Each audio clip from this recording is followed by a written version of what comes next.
Every year, 1 million people descend on Stonehenge. They ask the age-old questions about this mysterious monument. Who built it? How was it built? And why? To find out, archaeologists are studying Stonehenge with new tools and new eyes. By constructing Stonehenge, these people were creating something which had never been created before. It's a bit like their own space program. There's a new theory about the meaning of Stonehenge. When I say a lot of bone, it's about the nature of eternity, the meaning of life and death. That's a nice long piece of fibula. I would think we're going to get at least 50 individuals in here. An ancient world is coming back to life. this is an extraordinary time for Stonehenge. We're beginning to understand it in a way we've never been able to do before. The secrets of Stonehenge, revealed right now on Nova.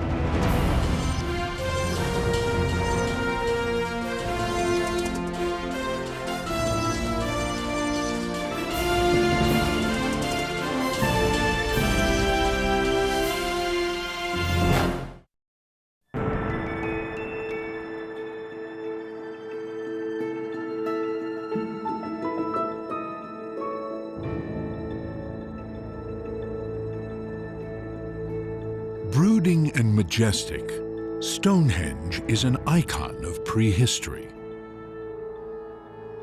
It dates back to a time before Egypt built its pyramids, to the Stone Age in Britain.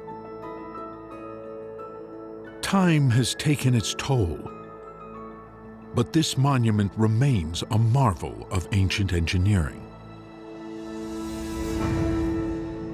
A circular ditch and bank surround the stones. Upright stones tower over 20 feet and weigh up to 45 tons. Horizontal slabs called lintels crown huge pillars.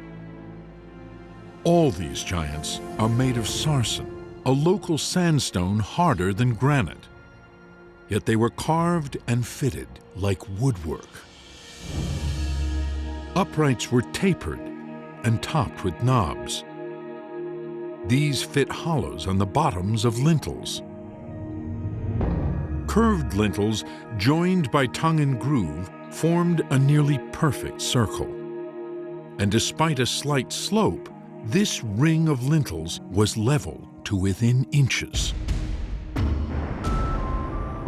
The sarsens dominate Stonehenge, but nestled among them are smaller stones, no less remarkable. Geologists determined these are bluestones, transported here from Wales, at least 150 miles away. Who built Stonehenge? How was it built? And why? For ages, we could only wonder. Now, a new age is beginning.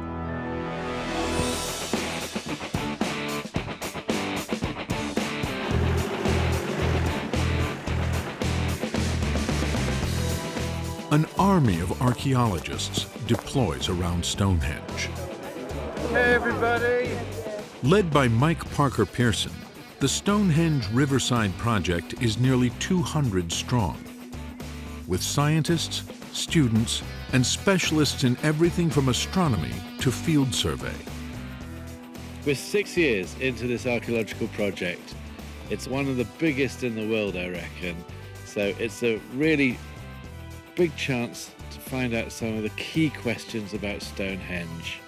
We're on a mission, we're on a quest.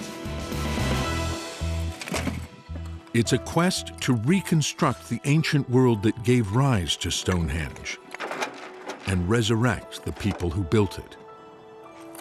The strategy is to dig not just at Stonehenge, but throughout the surrounding landscape.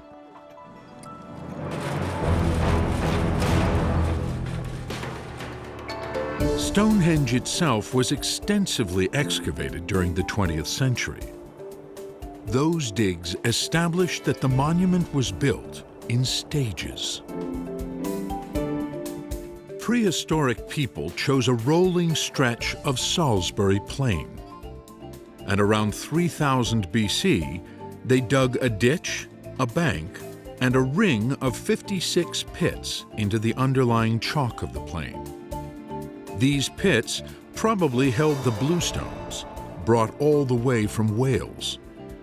Then, some 500 years later, the colossal sarsen stones were installed. The bluestones were pulled from their outer ring and rearranged among the sarsens. Several other stones completed the monument. And later, parallel banks would define a processional avenue that stretched all the way from Stonehenge to the River Avon.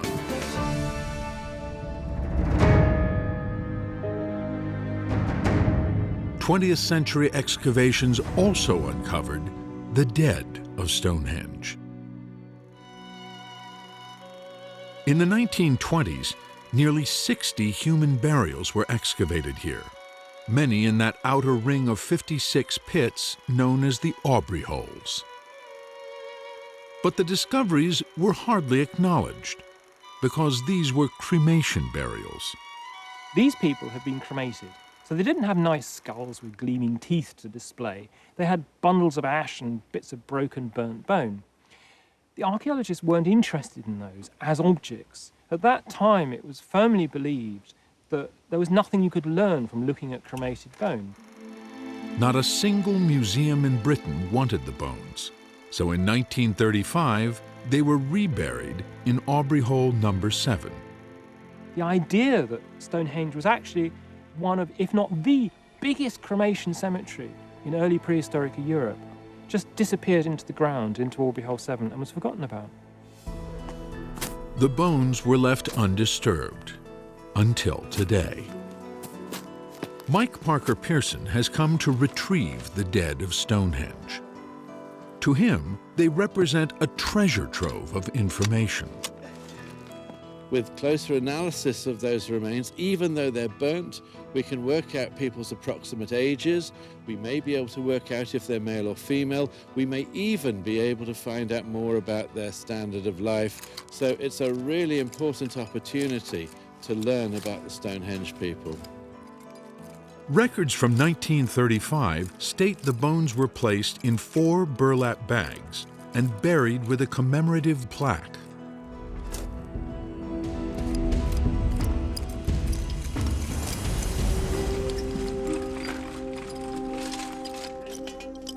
This is the first time anybody has seen a decent Aubrey hole for a good 80 years.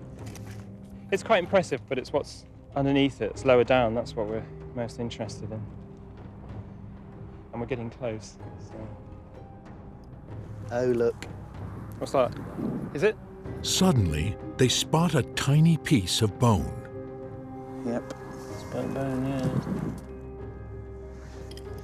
There's more. It's all over the place.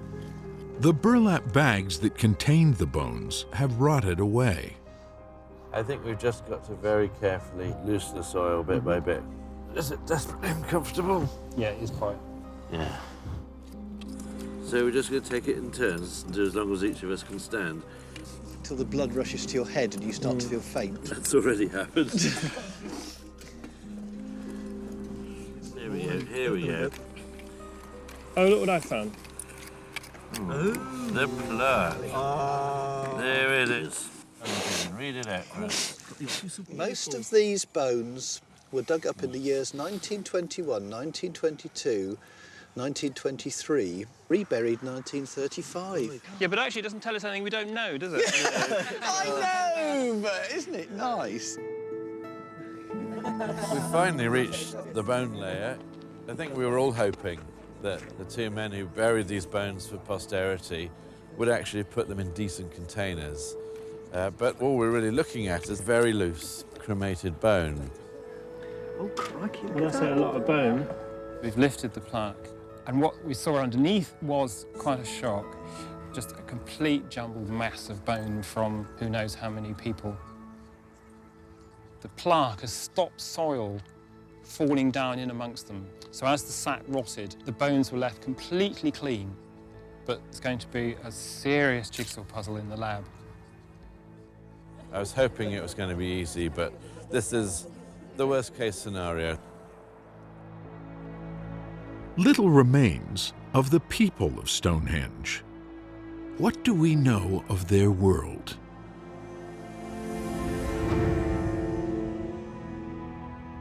Around 3000 BC, the age of the pharaohs begins in Egypt. The first cities are flourishing in the Near East with writing and wheeled vehicles. The use of metal is spreading across Europe, but has yet to reach Britain. Here, the Stone Age is in its final phase, the Neolithic. The stone axe reigns supreme. With this tool, people clear forests and shape the timbers of their homes. Their settlements are small and scattered. They keep livestock and move with their herds. They raise barley and wheat. People tend to get the impression that in the Neolithic, life was grim and short. That's not necessarily the case at all. People generally seem to have been probably fairly well nourished. They would have had access to quite good food resources. They were obviously sophisticated, and they're probably having a fairly good lifestyle. Their stone tools and fine pottery have survived the ages. But objects crafted of wood, plant fibers, or leather have mostly vanished in Britain's climate and soil. The fabric of their daily lives, their customs and their beliefs have long eluded us. But the remains of their dead are providing new clues.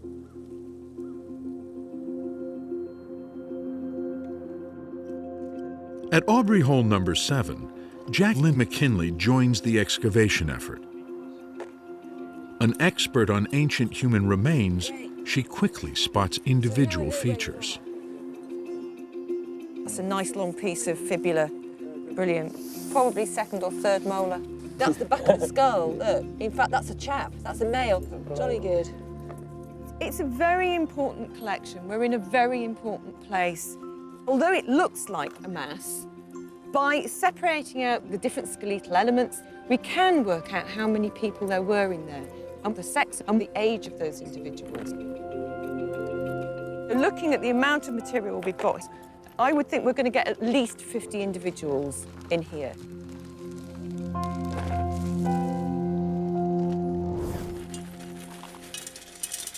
In all, 35 pounds of cremated bone are eventually sent to the University of Sheffield. Graduate student Christy Cox is resurrecting the dead of Stonehenge, bit by bit. There's thousands and thousands of bone pieces. It's far more than we ever anticipated when we originally started the excavation. This should join here. That is just amazing. So we're looking at this bit down the side here, where the mandible goes So it would be up. the TMJ joint. Yeah, and that suggests that we've got an older individual. The bones reveal that burial at Stonehenge was reserved for a select group. With a normal domestic cemetery, you'd expect to find a range of ages and individuals from both sexes. But most of the cremated bones are from adults, and the majority of those adults appear to be male, and mostly in the 25 to 40-year age group. We're seeing just a slight wear and tear on the bones in this population. So they were fairly healthy, they were fairly robust male individuals. If you've mostly got male cremations in there, that's something odd. That means that certain people are being selected for burial here. What was special about them? I suspect they may well have been people of important political stature. Quite possibly the men in one or more royal lineages whose authority made Stonehenge possible in the first place. So what this could be indicating is actually at the time Stonehenge was built, we have an aristocratic, male-based society. Now that's something we would never have known without these bones. Perhaps one royal family marshaled the manpower to create Stonehenge. And across the British Isles, other families or clans built their own stone circles. Nearly 1,000 still stand today. Neolithic people also raised timber circles. Today, all that remains are traces of post holes. But their size indicates some held tree trunks 15 feet high, weighing several tons. Enormous pits were dug to hold these timbers and standing stones. And many circles were enclosed by a circular ditch and bank, an earthwork known as a henge. How did people with Stone Age technology manage to build on such a vast scale?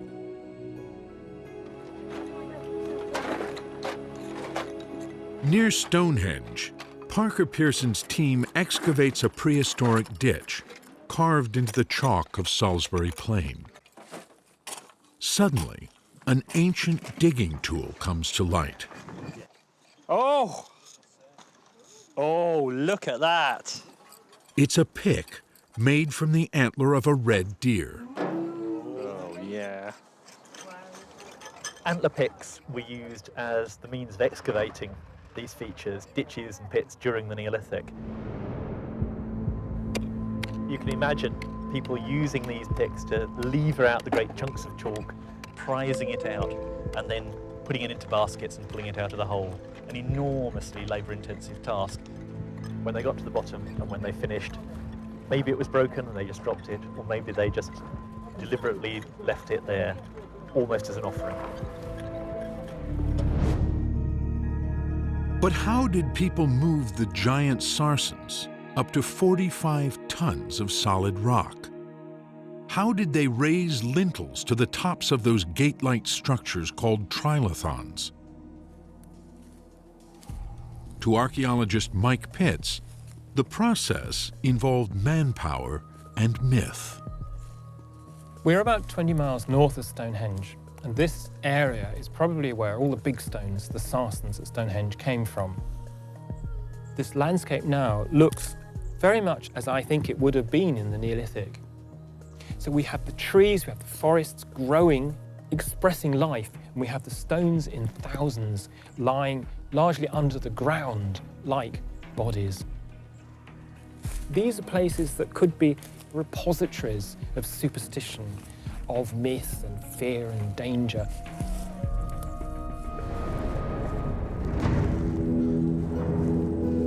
To find a sarsen of the right size and shape for Stonehenge may have been a sacred quest for the most skilled stonemasons. Like a Michelangelo, they'd examine the stone very carefully. These are guys that are used to making stone tools. They understand stone. And I think a Stonehenge mason would have looked at a stone like this as something that he's used to making, like a stone axe or an arrowhead, but enlarged into a huge scale. Masons may have roughly shaped the sarsens at the quarry site, using pounding stones. But they left few clues to how they moved and raised giant stones. 1, 2, 3. So researchers have experimented. Stone Age Britain did not have the wheel, but people may have pulled large stones over rollers made of tree trunks. 2, 3, pull. Perhaps they laid timber tracks and slathered them with grease. A wooden sled with a keel would have kept the stones centered over the tracks.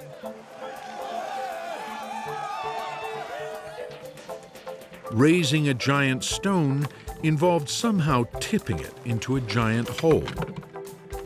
1, 2, 3, pull. Lintels may have been pulled up ramps and levered into place.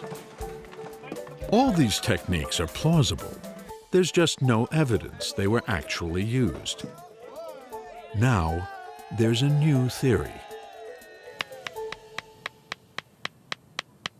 Andrew Young became obsessed with carved stone balls during graduate work at the University of Exeter. Some of these prehistoric objects are elaborately engraved, but many are unadorned. Most have been found in northeast Scotland, an area known for its stone circles. These artifacts defy explanation.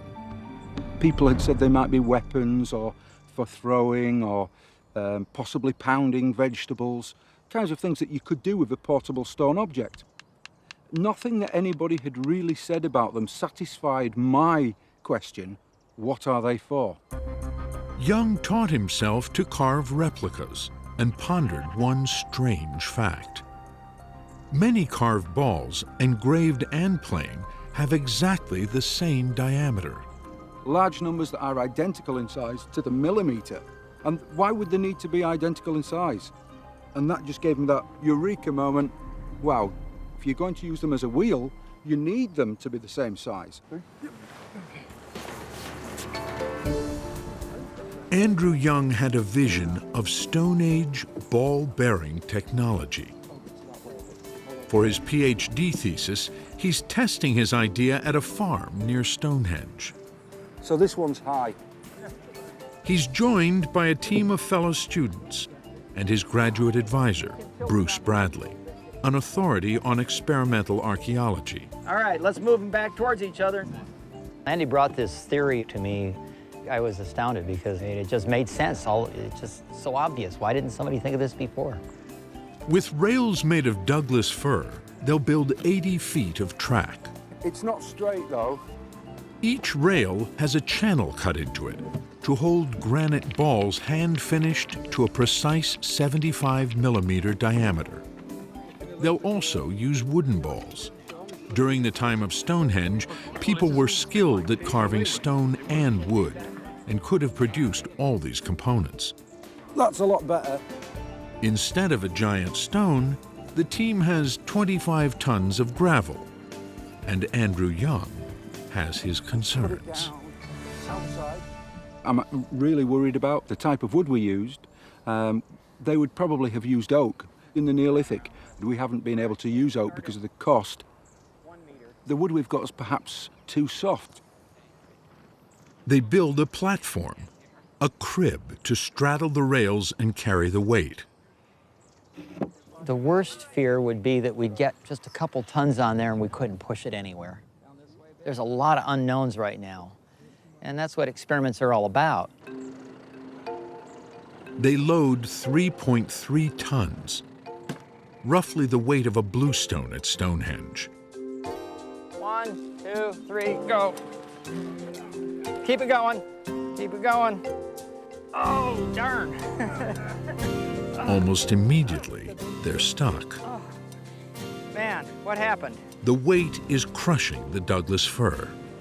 You know, this amount of weight seems to have compressed it enough that our gap, we're losing our gap. It's less than a centimetre, and that is not good. No. As soon as you've got that crib touching the rail, you just got friction. You've totally undermined everything we've done with the balls. Young's worst fear about the soft wood has come true. But there's a quick fix. To offset the compression of the Douglas fir, they place wooden inserts in the grooves. Eastern 23 mil. The gap is back, at least for now. They load up nearly 6 tons, roughly the weight of 2 bluestones. Can they do it? Look at the division of labor all of a sudden. How'd that happen? Hey, you girls, the call will be giddy up. All right, 1, 2, 3, go! It's moving! Ah! Come on! Watch yourself. Keep going, folks. Keep at it. Let's get on those wood balls. We're gaining speed. Whoa! Hey! We've moved the bluestones, and once it was going, we were going. Yeah, we were having a hard time stopping. We're not as heavy as the Sarsens at Stonehenge, but I'm convinced that that's it. We can move the Sarsens, no problem. The largest sarsen at Stonehenge weighs some 45 tons. How much can this rig handle? The team has one more day to find out.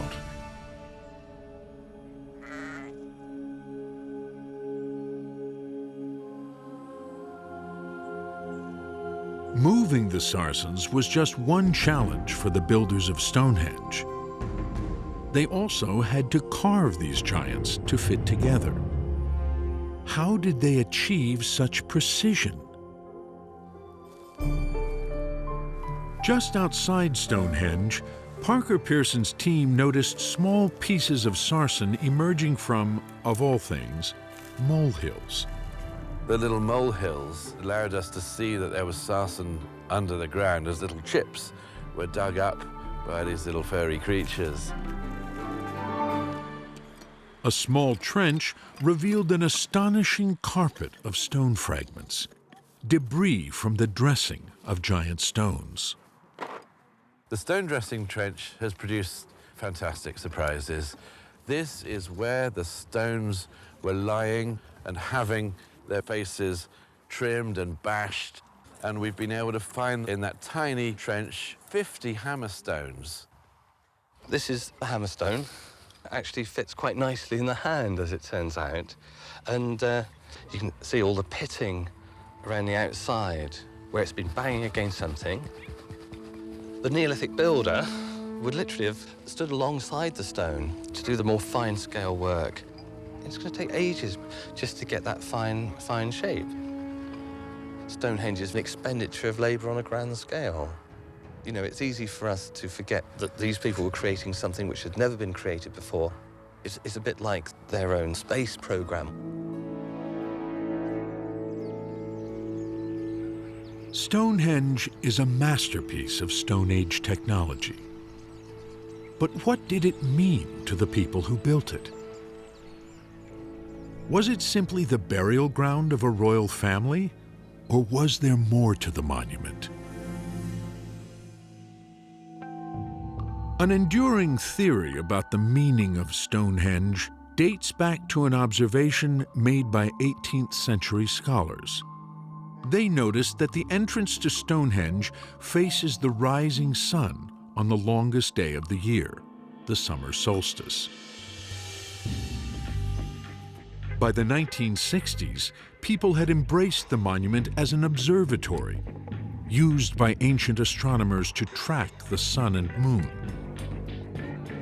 Some astronomers even claimed the mystery of Stonehenge had been solved. Well, let's get one thing clear. This wasn't some sort of astronomical instrument. Clive Ruggles has written the book on ancient astronomy. An archaeologist and astronomer, he ran his own studies of Stonehenge. Everyone thinks that it's some sort of ancient observatory that incorporated lots of alignments. In fact, we archaeologists are only confident in one alignment at this monument, and that was the main axis that you see here.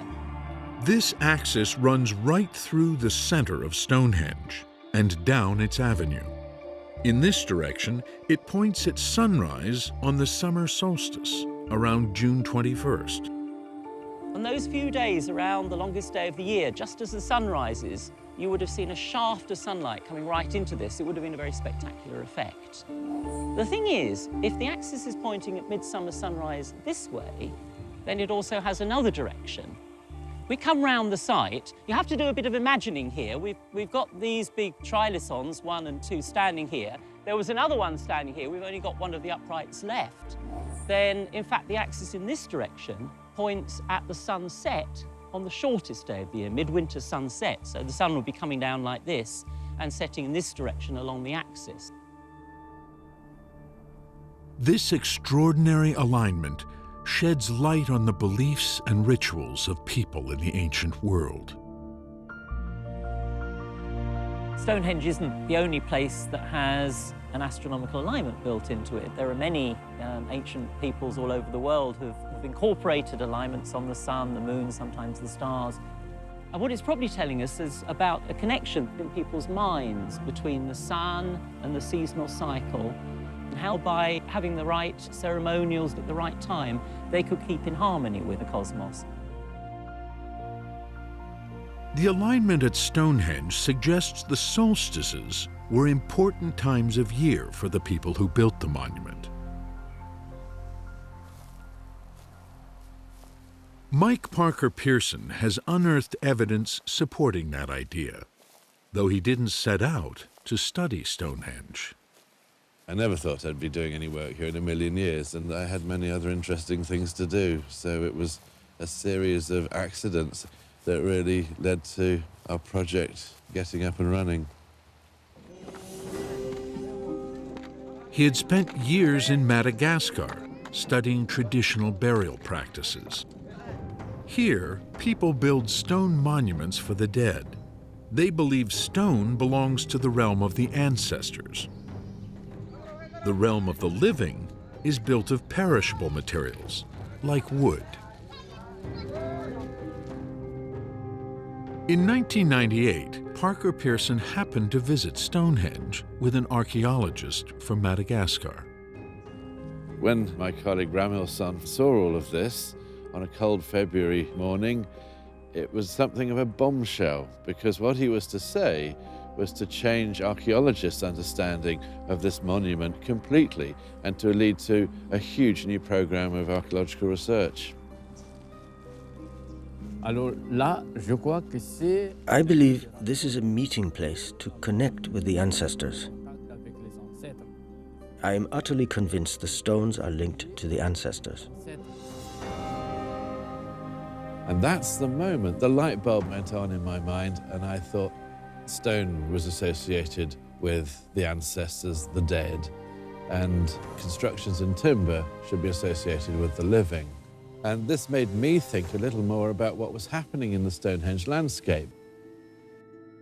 He knew Stonehenge was full of cremated remains, nearly 60 burials excavated in the 20th century, and perhaps 200 more in untouched areas of the monument. If Stonehenge marked the realm of the dead, where was the realm of the living? Less than 2 miles north of Stonehenge sits the giant henge of Durrington Walls. In the 1960s, when a road was cut through this henge, archaeologists discovered the post holes of a timber circle, nearly identical in size to Stonehenge. If Durrington Walls marked the realm of the living, and Stonehenge the realm of the dead, perhaps the physical link between the two was the River Avon. We know from mythologies all around the world that water is a very important part of that journey, from the world of the living to the world of the dead. It was a clever theory, with little to back it up. Until excavations began at Durrington Walls. My interest in Durrington Walls was to find out two things. There should be an avenue linking it to the river, just as there was Stonehenge's famous avenue leading to the water. Secondly, there should be evidence of settlement, of something to do with the living. The team did uncover an avenue, some 30 feet wide, running straight from Durrington Walls to the River Avon. The dig also revealed ample evidence of the living. We've actually found the floor of a house. Now, it's only 4 meters that way by 4 meters this way. It has stake holes along its sides, so a timber facade covered with chalk plaster. It's the first time we have found the floor layer for a Neolithic house anywhere in England. We can actually walk on the very surface that people walked on 4,500 years ago. The floors of 8 other houses came to light. They were built around 2500 BC, the same time the Sarsens were put up at Stonehenge. Hundreds of other dwellings probably filled Durrington Walls, clustered around the timber circle.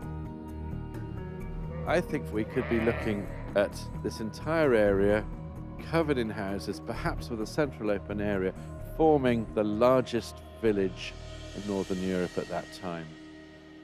But people didn't live here year-round. They came for special occasions.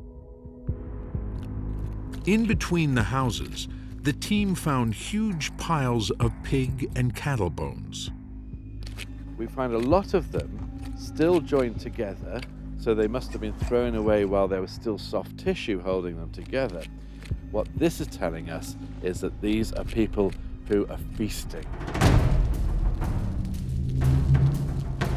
A clue to the timing of these feasts turned up in the astronomical alignment of Durrington walls. On the morning of the winter solstice, the timber circle pointed at the rising sun. And at the end of the day, Stonehenge framed the setting sun. 6 months later, the direction was reversed. On the summer solstice, Stonehenge and its avenue aligned with sunrise, and the avenue at Durrington Walls aligned with sunset. The two monuments were linked on the summer and winter solstices. On these days, crowds may have traveled along the river, moving between the realm of the living at Durrington Walls and the realm of the dead at Stonehenge. Some may have cast the ashes of their dead into the sacred waters, a gesture of devotion. Perhaps royal burials were held at Stonehenge during these seasonal feasts. It may just be the sense of an unending cycle that is being reenacted by this flow back and forwards between the living and the dead to enable society to keep going.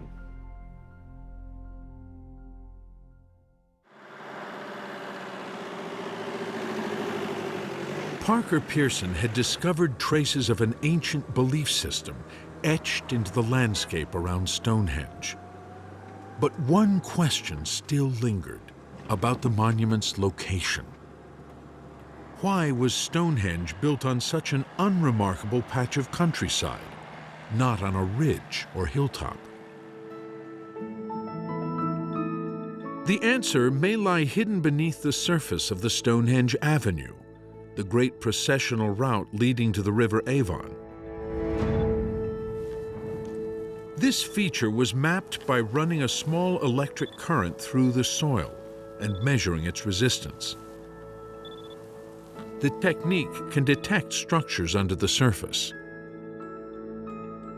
It picked up a series of mysterious grooves running beneath the avenue for more than 200 yards. Parker Pearson was convinced these grooves were the remains of a man-made structure older than the avenue. His team opened a shallow trench to investigate. It runs over there. Yeah. I was convinced we were going to find evidence for gullies that contained vertical timber posts, something like that, and I was bitterly disappointed because they were entirely natural. Soil specialists determined that these grooves were formed between two natural ridges in the landscape. During the last ice age, these ridges funneled rainwater and snowmelt between them. Yearly freezing and thawing caused the ground to crack into long, deep grooves. What makes the grooves extraordinary is that they are aligned with the solstices. On the winter solstice, they would have pointed directly at the spot where the setting sun touches the horizon. Think about this coincidence in the landscape, the fact that you've got these natural stripes in the landscape actually aligning with the direction where the midwinter sun goes down. Yes, to us it's a coincidence of nature, but imagine how that seemed to people whose mindset was different. It would have made it a very sacred and powerful spot. And that, for me, provides a very plausible reason why Stonehenge was constructed where it was. Prehistoric people built Stonehenge just beyond where the grooves end. Later, they enhanced the natural ridges with massive banks and extended the avenue all the way to the River Avon. Or so it was assumed.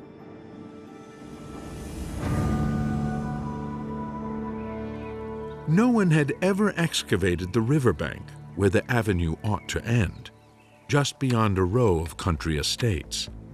So Parker Pearson brought his team. Well, we came down here looking for the end of the Stonehenge Avenue, and what we were expecting to find would have been fairly straightforward, just 2 banks and 2 ditches. But what we actually found was completely different. What we have here is a ditch that is curving round in a semicircle, and most likely it actually formed a complete circle. Maybe it's marking off a venerated space. Maybe there's even a standing stone that once stood in this spot. Maybe there are special things here that the avenue is actually leading to by the river. It will take more digging to get to the bottom of this mystery. Will that go through there? Not far from the Riverside Trench, Andrew Young and his team continue to test his system for moving giant stones. They tackle the equivalent of a sarsen at Stonehenge. These range from 7 to more than 40 tons. Slack. 1, 2, 3. The team starts with a load of 8.3 tons. They give it everything they've got. Nope. Not going. We didn't even budget. It's that moment of inertia that you've got to break. And obviously that was beyond 10 people. Some theories claim hundreds of people were involved in pulling giant stones. Young is convinced oxen did the heavy work. For now, he'll settle for a tractor. A gauge will measure how much force it takes to get this load moving. There it goes. Keep it going. A little faster. Woo. Yeah. Yeah. All right. Let's have a look at that gauge. Just over 1.2. 1.2. That's very good. Young figures this would have been a snap for about a dozen oxen. So what's happened there? The insert is obliterated. The spacers are breaking down. It's too soft. But Young wants to try one last load. What we could do is take off the top 2, build the other crib and spread the weight out more. Redistribute it. I think that's the plan. Yeah. Yeah. Pleased to meet you finally. Lovely to see you. Just then, Stonehenge expert Mike Pitts drops by. I've been reading your work for years and always been very impressed. Well, thank you. Thanks for bringing the rain. Appreciate it. Well, Pitts is briefed while the team sets up a second crib. I'm thinking as I look at this, okay, supposing this did happen, you've got to have a really smooth track, almost like a road. Absolutely. You need an engineered route again, almost, don't you? Basically, yeah. It's pretty sophisticated. Yeah, but I can't believe that in the Neolithic, when they're moving these stones, that the landscape is going to be nice and clear and smooth like this, but there's going to be all sorts of things going on. Swamp and forest and stones getting in the way and the steep slopes that you've got to get through. And that's the case, but that's the case with any system. That doesn't make it unique to this one. Absolutely. Okay. Now the rig is ready for a final run. Nearly 13 tons. Heavier than some sarsens at Stonehenge. About a third the weight of the monument's largest stones. There it goes. Keep it going.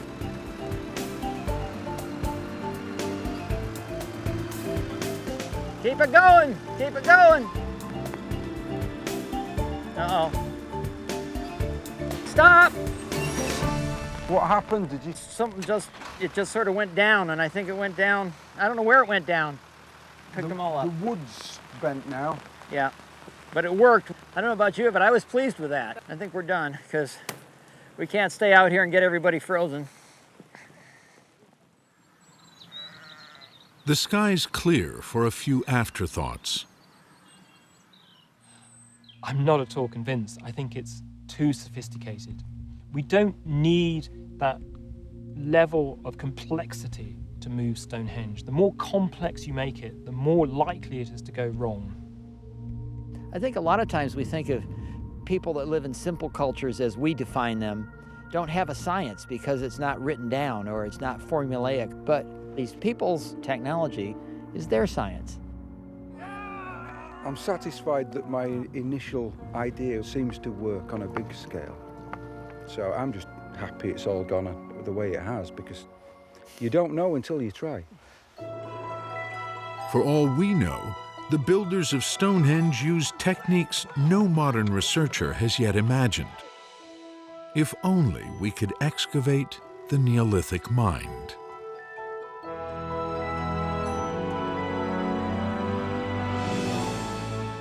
Back at the riverside, Parker Pearson and his team expand their trenches and expose more of that strange circular structure. It appears to be the ditch and eroded bank of a henge. Ben, we've got a huge triangular stone hole in that one. In its center, they make a spectacular discovery. A ring of large holes. Recorded in a laser scan, their shape and size point to one thing. They probably held bluestones, just like the ones now standing at Stonehenge. This place was selected out as a special spot to build a stone circle. And to do that, with antler picks, they had to dig a circle of holes. And the hole in front of me, they've created almost a nest of flint nodules to form a base to support the stone coming in on top of it. These stones would have formed almost a mini Stonehenge without the lintels, very close together, standing some 3 meters high in places. The complete circle probably held 25 stones. The team names it Bluestonehenge. So, when was it put up? When was it taken down? Where did the stones go? And we're starting to get some answers for those questions. Found in the stone holes, a distinctive type of arrowhead suggests Bluestonehenge may have been built around 3000 BC, at the same time Stonehenge was first built, as a ring of 56 bluestones. The two monuments may have been linked from the start. It may well be that these were set up together as two separate stone circles. One right by the river, one up at the special solstice place of Stonehenge itself. So providing the two ends of a ceremonial route for people to move back and forwards. But what happened to the bluestones by the river? Parker Pearson believes they were moved to Stonehenge. This probably happened around 2500 BC, when the giant sarsens were installed in the center of the monument. But the bluestones still mattered. They were pulled from the Aubrey holes and the riverside and rearranged, perhaps enshrined, inside the sarsens.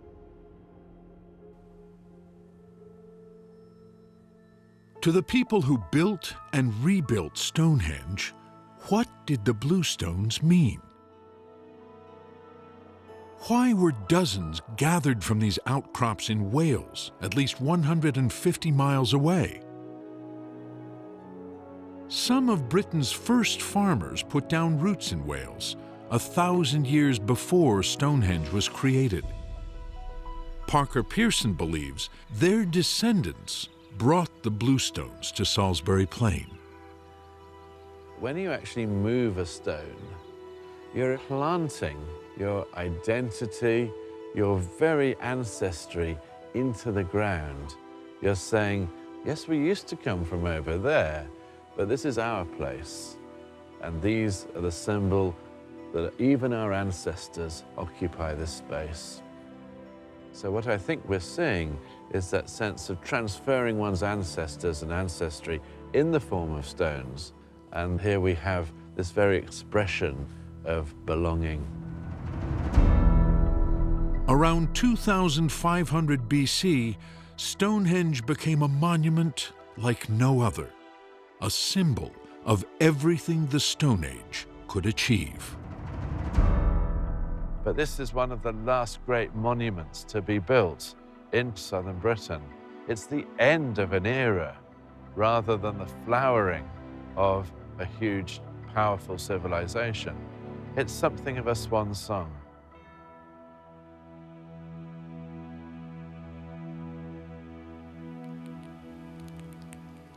As Stonehenge reaches its peak, something new is trickling into Britain. Copper, gold, and later bronze. For people who define their existence in terms of stone and wood, metal changes nearly everything.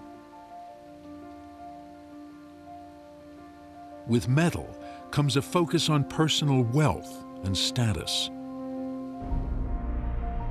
Now the dead are laid to rest with their riches in individual burial mounds. Hundreds appear in the landscape around Stonehenge. And the age of grand communal monuments comes to an end.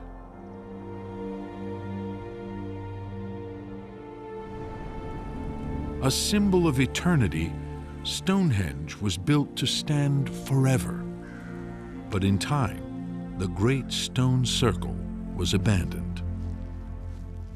Its age was eclipsed by a new technology, a new way of being. And that is a story as old as the hills.